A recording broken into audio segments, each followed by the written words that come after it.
The luggage is already on the plane. The door is closed. Give these statues to the flight attendant. The people were like, no, we will not. Bro, I spent about $400 on these statues. I'm taking these statues home. You feel me? Ooh, and the sun just came out. Happy New Year and welcome back to my channel, Mother Suckers. Hey, we are in the new year. It's 2022.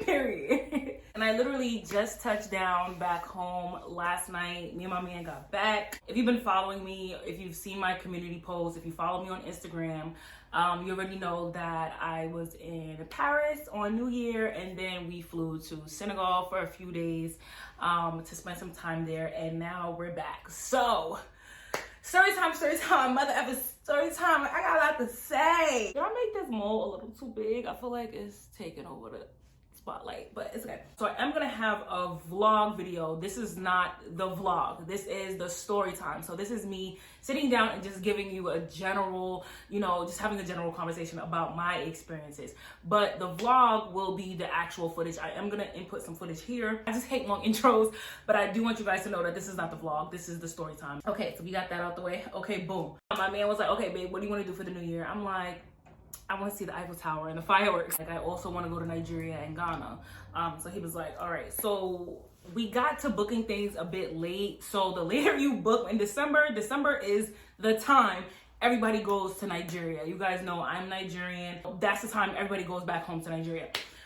Listen, everything was booked up. Everything was triple the price. I'm like, no, we could go anytime. Stop playing with me. So we wanted to do Senegal in October. So he was like, you know what? Let's go to Senegal, because he wanted to do some business and look at some properties out there. He booked everything. We get to Paris. They canceled the fireworks, but it was still litty in Paris. I just could not believe that when the clock struck 12, me and my man was driving through France, so small and old and cute. And we had our drinks in the car, so we toast in the car. We got to the Eiffel Tower. It was a whole lot of traffic because everybody when their mama was outside, of course. So it was literally on a boulevard. I don't know if that's how they pronounce it. Boulevard. I saw a sign that said boulevard, but it said boulevard in French. So I was tipsy, and I just kept saying, it's literally on a boulevard. We outside. No fireworks. They canceled the fireworks, but it's literally on a boulevard. It's literally on a boulevard. Yeah. Happy New Year. It's literally on a boulevard because it was. But yeah, so we had a really nice time in Paris. Now, this video is mostly going to focus on Senegal, so let me jump to that. The flight to Senegal was 5 hours. Listen, let me tell you something. Let me tell you something about African time. It's a thing. It's a real thing. I literally have to fight the forces of being late. It's in my blood. It's genetic. But literally, African time, them flights is always late. Flights is always late. I'm like, okay, I forgot. We were in African time. Even though we flew Air France, it was going to Africa. When we was flying back, it was late again. I was like, wait a minute. We got to do something about this. Like, we need... No. Motherland is really no such thing as time. Like, we got time. We got all day. What's up? Let's talk. It was a 5-hour flight. I slept throughout the flight. We get there. We touch down. Boom. We touched down in Senegal. I'm just like, oh my God, we in Senegal. A lot of Africans, they'll ask me, am I Senegalese? Because I'm tall and I'm dark. A lot of Senegalese people are very tall. They're very dark skinned. They're actually even darker than me.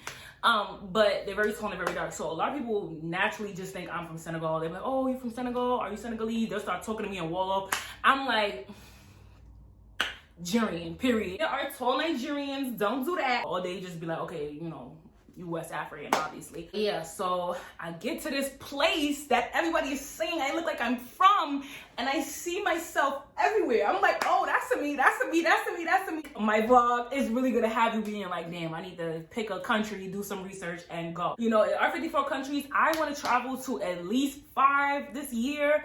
So we're gonna do that vlog, 22 countries in 2022. We're gonna do that, and I need to see the motherland a lot more. We touched down in the airport. We had our driver there.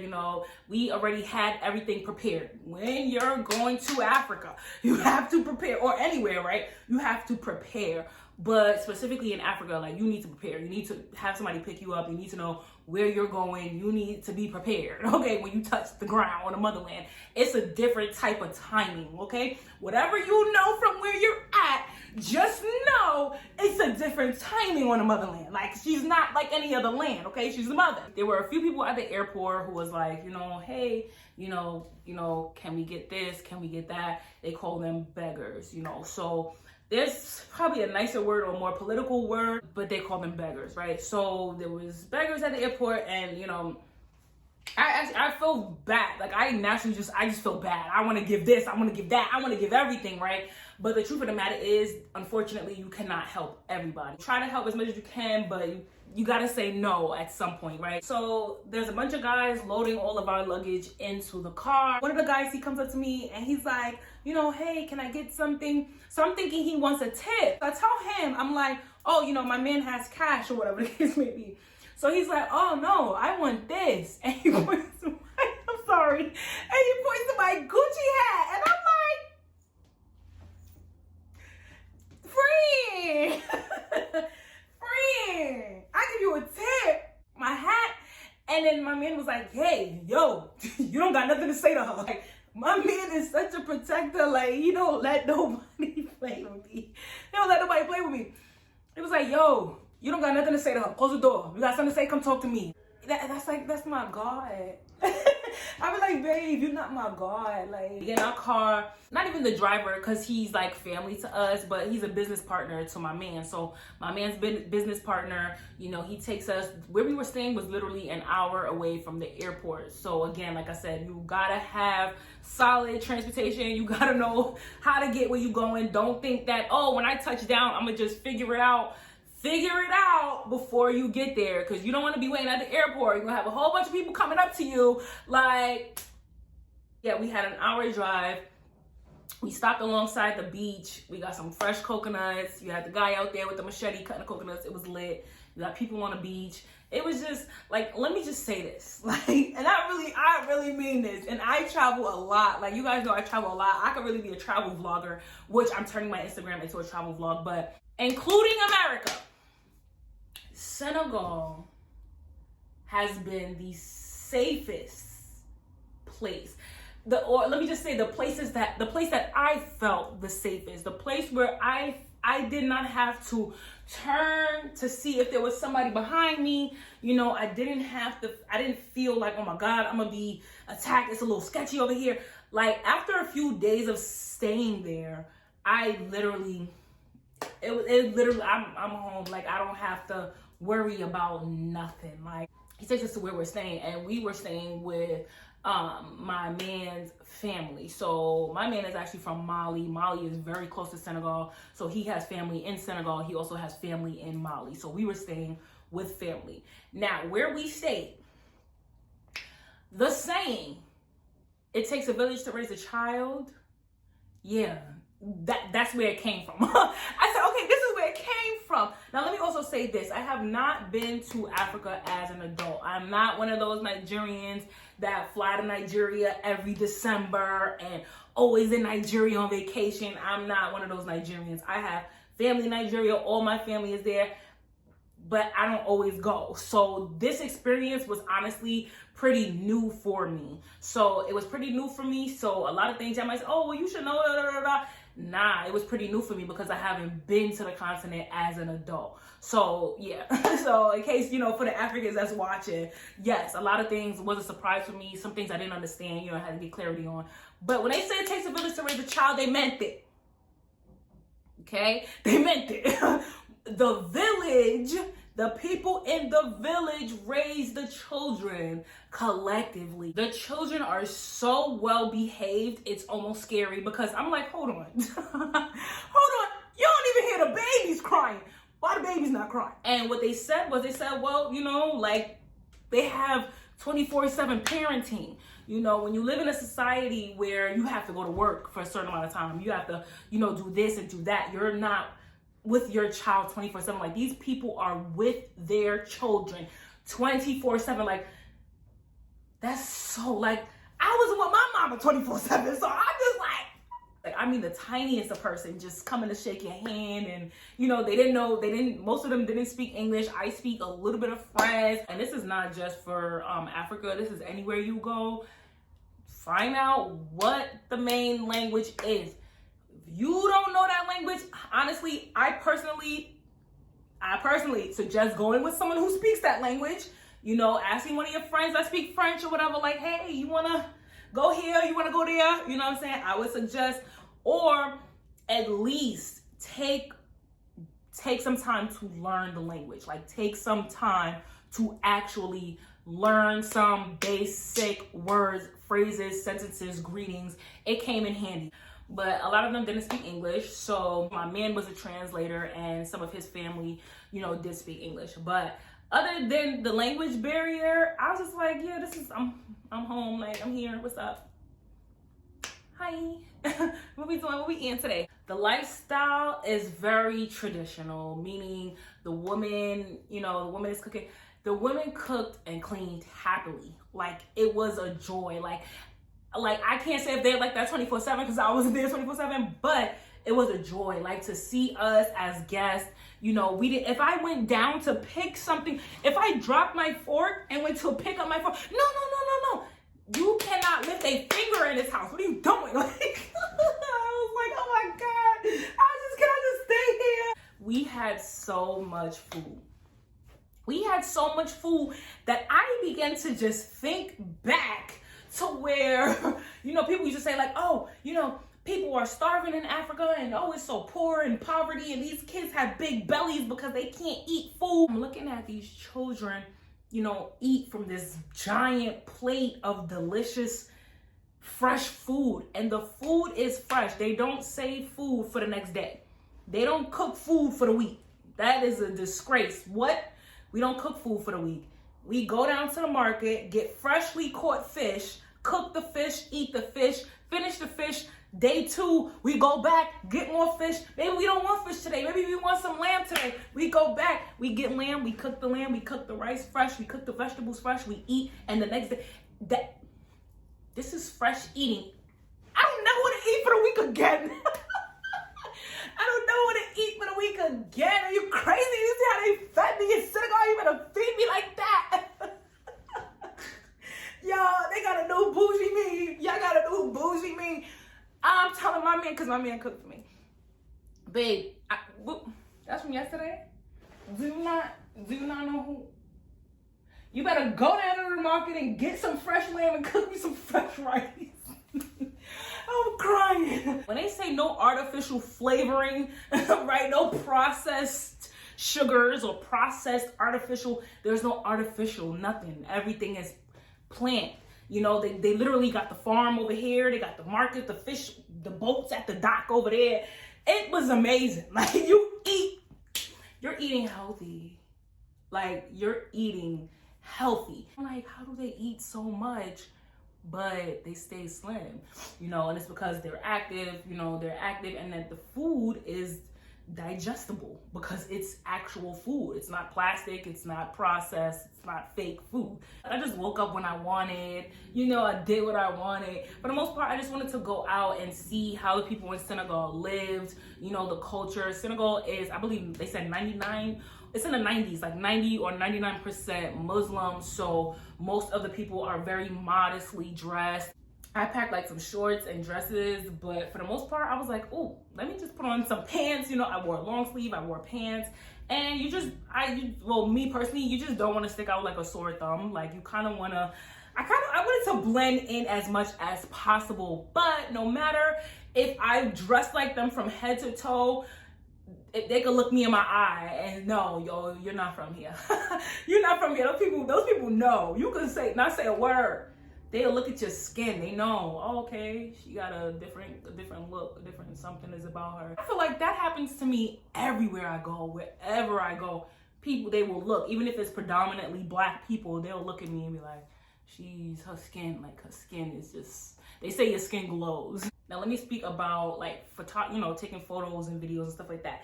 Now I took a picture with some young girls. I did see a comment of someone saying, don't take a picture. don't take a picture with the people for props, something like that. And I completely understand that concept of people, you know, going to foreign countries and just taking pictures for likes and for views. But it's important to know who you're talking to before you talk. Like, you're talking to me. You're not talking to somebody else that does it for likes and for views. Like, this is my home. Like, these are my people. Like, we know these people. You know what I'm trying to say? So with that being said, the people that I didn't know, I did ask for consent. You will hear me in a lot of my videos saying, can I take a picture of you? Can I take a video of you? You know, of course, you do want to get consent from people. There was a time where we were in the market and I was just trying to video, you know, the market, and someone knocked on the car and was like, don't record, don't record. And I, you know, respectfully, I put my camera away. I don't want no wahala. And I asked my brother, you know, my man's brother, I asked him, I said, oh, I wonder why. Like, he said, don't record, because everyone else was like, record, picture, take me a picture, you know. And he was like, well, this is, you know, the part that we're driving through now, this is pretty miserable, you know, to them. So you don't want somebody to record you at your worst, you know. And to me, I don't know if I didn't, you know, it was an ignorant moment for me because I didn't see it as miserable. I just saw it as, this is life, you know, this is their life. But I understand what he's saying. Like, when I looked back at it, I was like, yeah, okay, I understand what you're saying. You know, turn the camera off. But other than that, you're pretty free to take pictures and videos. They want you to take pictures and videos, but again, I would just ask and kind of just use your best judgment before you just whip out a camera, you know? Like, use your best judgment. Like, does this person look uncomfortable, or does this feel comfortable or uncomfortable? You know, should I ask someone? You know, it's just better to just ask and then to not ask. But in that moment, I did feel bad. I was like, damn, you know, so I stopped recording. But yeah. But other than that, the kids, they love you taking pictures of them. The women, they want you to take pictures of them. A lot of them got Instagrams. They're like, yeah, you know, tag me on Instagram, add me on Instagram. I was just winging it, girl. At the time, I didn't know what they were saying to me. And I was just smiling and talking. There's one lady, she was like, you know, she's like, oh, Belle. I know Belle means pretty. And I was like, hi. And she was like pointing at her shop. So I was like, oh, I'm coming back. Let me put the clip here. Bonjour. Ça va, la plus belle? Hi. Elle est toute mignonne. Ah. Yes, we're coming back. They're coming back. Oh, we're here? We're Yeah, sitting we are here? here. That's her space. Okay, hi. Look at that. Oh, she's praying? Oh, yeah. No, she's doing her stuff. Mabu, so mum. So over there. Like, oh, I'm coming back. But she really was saying, like, oh my God, you're so cute, you're so beautiful. How are you this cute? And I'm just over here like, I'm coming back. And she did not speak English, so she didn't know what that meant. But it was just awkward. I can't imagine how many people I was just talking to and just didn't know what they were saying. They didn't know what I was saying. But listen, for me, a smile is a good thing. A laugh is a language. Smile, happiness is a language, and I'm happy. So we speak that language, okay? Let me tell y'all about this statue. Oh wait, first, let me show y'all this. So we actually got this. This was a gift from Habib's brother. Habib was my man. But we got a gift from Habib's brother because when we went there, this was in France. When we went to their house, he would make us tea. And he was making us, look at this. I was like, oh, a shot glass. I was like, oh, that's a big shot glass. And my man was like, no, you know, that's how we drink tea in Mali. I saw these glasses, like we were just drinking from the glasses. I was like, yo, this is so beautiful. So his brother bought us a case of Malian tea glasses. I was just so hyped. Like, I was so happy. Because I was telling him, I was like, we need to get some of these glasses. And I was like, can you like ask your brothers in Mali if they could send us some glasses? But I guess his brother understood what I was saying, and he just got us some glasses. So these are freaking beautiful. Like, I'm so excited to drink tea out of these. I need y'all to see these glasses. These are the tea glasses. And then when we went to Senegal, they had small tea glasses like this too, but it wasn't like this, but they had a specific glass for tea as well. So the statues, right? To God be the glory. I shop wherever I go. When I'm planning for a trip, I'm like, all right, let me add a little bit extra coin because I know it's gonna be something that I want to buy. And when I saw these statues, I was like, I'm spending my money on statues. And then when I posted it on my Instagram, a few people were like, hey, can you bring me back a statue? Can you bring me back a statue? I need a statue. I need a statue. Liddy, make sure you get me a statue. Now let me tell y'all almost ain't get these statues. Number one, these statues was a coin. These statues is a coin, okay? Handmade, okay? These are handmade, one-of-a-kind statues from Senegal. Oh my God, I can't believe it. So they just had so many, I'll put a video here. They had so many different statues. Beautiful African women just pose, just outfits, just slaying, reading books, nursing their babies. Let me tell y'all, story time, mother, story time. They tried to play me at the airport. So boom. First of all, trying to get out of Senegal was a whole task and a half, okay? We had to take our COVID test. Habib got his test. Negative. I got mine. It said, make another sample. I said, make another sample. Why do I need to make another sample? Like, what's going on? So we had to go back to the lab site, you know, early in the morning and tell them, like, listen, we have a flight to catch in 2 hours. It says, make another sample. What are we supposed to do? They swabbed me up again, and they said, by the time you get to the airport, your rapid test will be available. By the time we got there, it was available, negative. So thank God for that. But it was like so last minute with that. And then I put these statues on my carry-on. I put the statues in my carry-on. So we're going through security, and they were like, oh, what's that? You know, like, what's that in your bag, whatever. And I'm like, oh, they're African statues. And they picked up the statue, and they was like, no, you can't take this on your carry-on. So I'm like, okay. Mind you, they're speaking French, so my man is translating. So I'm like, okay, babe, you know, just go hurry up, run, and just check it in. He goes, run to check it in. Mind you, we're about 10 minutes from takeoff. He goes, run to go put it in with the luggage, and he comes back with the statues. I'm like, wait a minute, why he still got these statues in his hand? Like, he comes back and he tells them, he's like, listen, they said the luggage is already on the plane, the door is closed, to give these statues to the flight attendant. The people were like, no, we will not. Bro, I said, nah, I spent about $400 on these statues. I'm taking these statues home, you feel me? They said, no, you cannot take this on the plane. I'm like, babe, I think the whole count to 20 because you will ruin this whole trip right here, right now, and end up in Senegalese jail. So calm it down. I almost started crying. We called my man brother, and he's like, listen, they got the statues at the airport. They're not letting us take it on the plane. So can you just, you know, when you have time, just come pick up the statues. So we leave the statues, and we start walking to our gate. And I'm just so distraught. My heart is literally broken into pieces. I'm like, these statues are so important to me. Like, each statue, I already know who I'm giving each statue to. I know where I'm putting each statue in my house. I'm like, these statues are so important to me. Like, how could they not let me take the statues? Like, this is a statue, like, so whatever. We walking through the freaking line, and we see one of these security guys. Now, when I looked at this guy, he looked like my uncle. He looked like my Uncle Alex. So I was saying to myself in my head, I was probably smiling at him a little bit, and he probably noticed I was smiling, but he was really nice. And I was just like, oh my God, he looks like my Uncle Alex. And my Uncle Alex loved me so much. As a kid, he always gave me what I want. So I was like, oh, this looks like my Uncle Alex. So anyway, so we walking in the line. I was like, oh, there go Uncle Alex. And then people was like, oh, let me ask him if he can help us.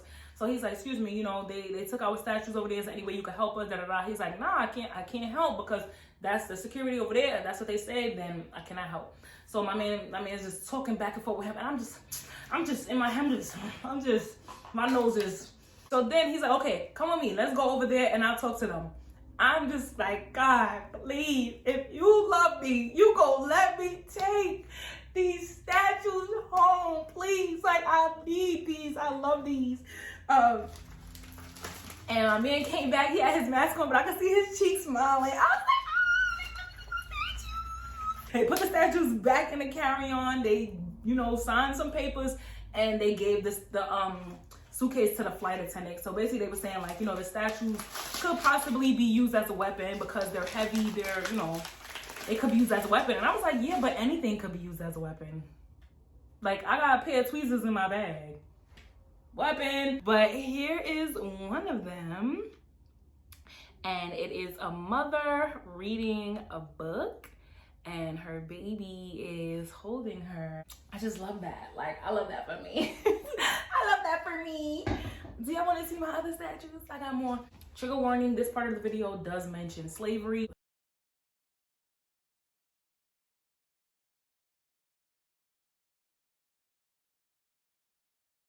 We went to Gorée Island.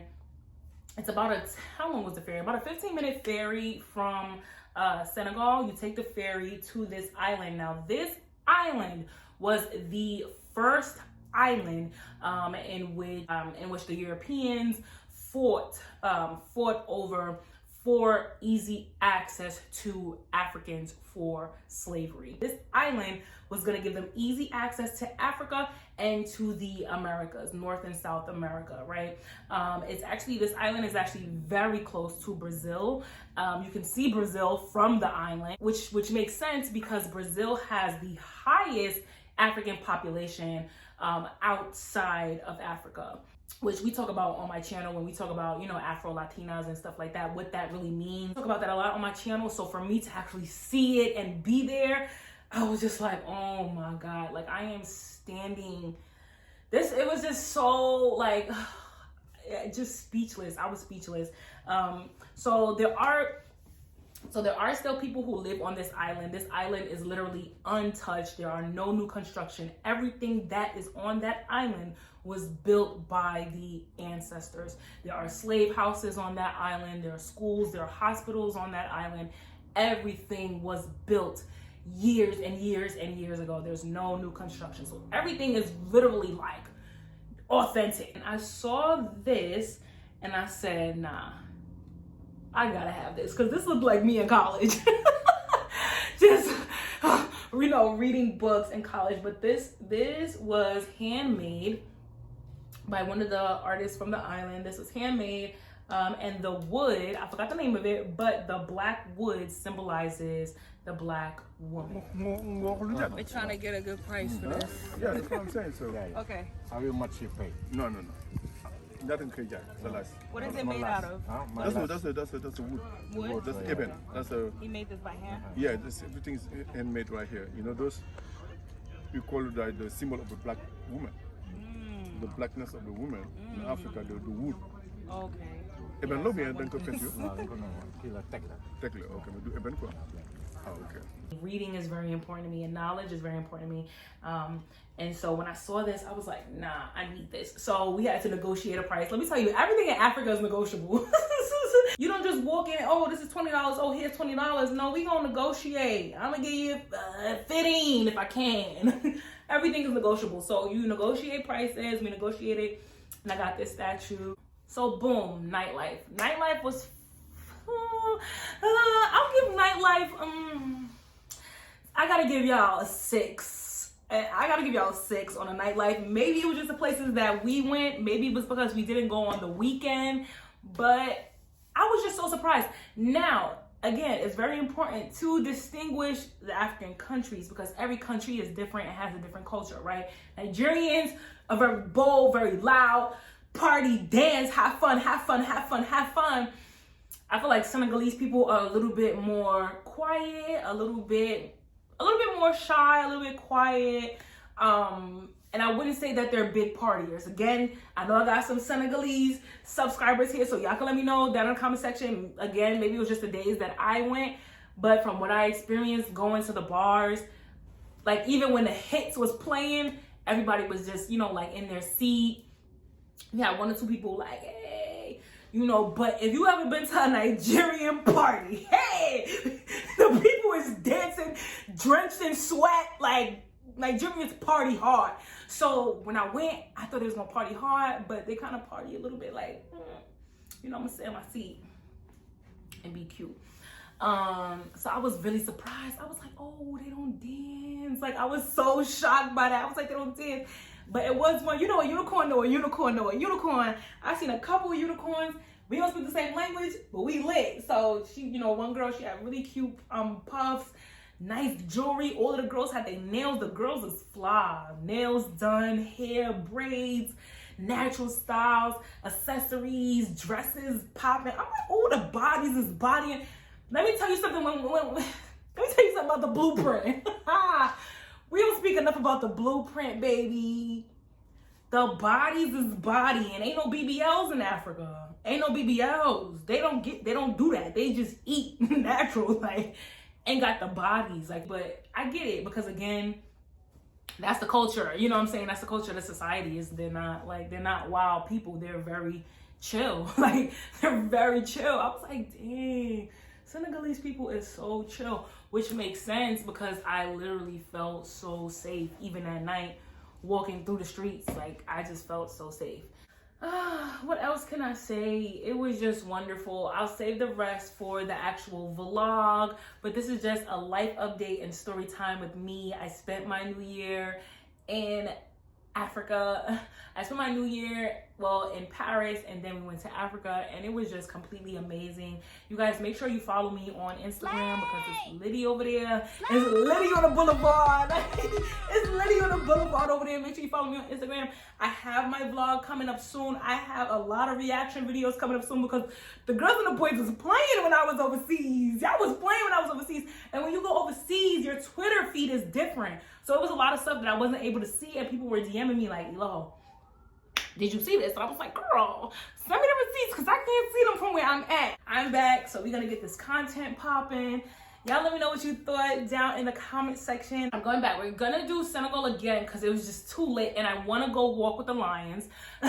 If you don't know, they have the walk with the lions in Senegal, so I want to go back and do that. But I think that's closer to Gambia. Gambia is another country inside of Senegal. It's a smaller country inside of Senegal, and I believe that what they were telling me was that the area where the lions are is just too far. We would have to stay for a lot more time. But I want to go back, see the lions, walk with the lions. But my next trip to Africa is most likely going to be either Nigeria or Kenya. When I go to Nigeria, I got to stay there for a month. So I got to take my time with when I'm going to go. But I'm definitely going to do Nigeria. That's my motherland. That's my mother's land. Like, right? So we're going to do Nigeria. Kenya might be for the B-Day because I've been trying to get to Kenya for 3 years. So Kenya might be for the B-Day. I got family in Kenya too. Got to do South Africa, Tanzania, Egypt. Where else we trying to go? You feel me? I'm trying to touch a few African countries for sure. If you could go everywhere else, you could go to the motherland. Some people don't travel at all, and I get that. But if you somebody who you've been to Europe, you've been to here, to there, and you ain't touched the motherland, you ain't a traveler to me. You ain't a traveler to me unless you've been in the motherland and sat on that soil. You feel me? I'm just saying. You guys let me know what you thought down in the comment section. Share my content with someone today. Share my content with someone today. Ask someone, do you follow Ayemi Loho? Like, do you know her? Because she's a whole vibe over there. Share the love, share the knowledge. You feel me? That's all I have for now. I love y'all, and I'll see y'all at the next one. Happy New Year.